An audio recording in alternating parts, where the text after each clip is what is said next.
തലയിലെ തലമുടി കുറേ ഭാഗത്തായിട്ട് പൊഴിഞ്ഞു പോയി.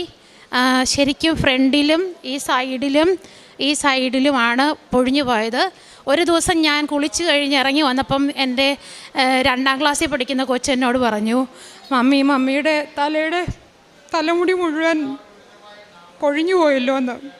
അപ്പോഴാണ് ഞാനിത് കാണുന്നത്. അപ്പം എനിക്ക് വളരെയധികം സങ്കടമുണ്ടായി. ശരിക്കും ഒരു ചിരട്ടയോളം വലുപ്പത്തിൽ തലമുടി ആ ഭാഗത്തെ മുഴുവൻ പൊഴിഞ്ഞു പോയി. ഫോട്ടോ എൻ്റെ കയ്യിലുണ്ട്. അപ്പം ഞാൻ മമ്മിയോട് വിളിച്ച് കരഞ്ഞ് പ്രാർത്ഥിച്ചു. മമ്മി പറഞ്ഞു, കൃപാസനത്തിൽ ഞാൻ പോയി പ്രാർത്ഥിച്ചിട്ടുണ്ട് എന്ന് പറഞ്ഞ് മമ്മി എൻ്റെ കൂട്ടുകാരി വന്നപ്പം തൈലവും എണ്ണയും തിരിയും ഉപ്പും കൊടുത്തു വിട്ടു. അത് ഞാൻ കൊണ്ടുവന്ന് പ്രാർത്ഥിക്കാൻ തുടങ്ങി.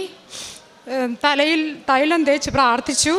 അപ്പോൾ അതിൻ്റെ ഫലമായിട്ട് ദൈവത്തിന് സ്തുതിയുണ്ടായിരിക്കട്ടെ, എൻ്റെ തലയിൽ മുഴുവൻ മുടി കിളുത്തു.